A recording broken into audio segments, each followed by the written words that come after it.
I had a challenge of a character, Nada. Her challenge was that she wanted to create energy without harming the planet. I came up with a satellite that would take in solar energy from the sun.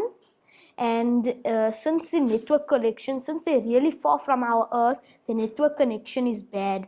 So the satellite will not only take in solar energy from the sun, it will also connect with our satellites here on Earth, making it a better connection for them to talk to us. And these satellite blades, they rotate towards the sun and its angle all the time.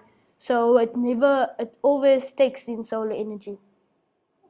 I would like to put something like buttons here that takes out when they go back to the satellite and takes the solar energy. I would like to put buttons here that would make it, but I had like a fan that you would turn, but the 3D printer could not print it, so because it was too small. So I'm thinking about putting other buttons, for example, like these.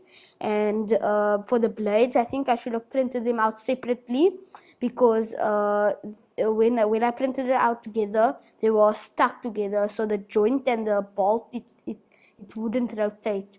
So I would have liked it to printed it out separately in my next prototype. It was really interesting, and it made my mind more creative. I would like to thank you guys for giving me the opportunity to do this.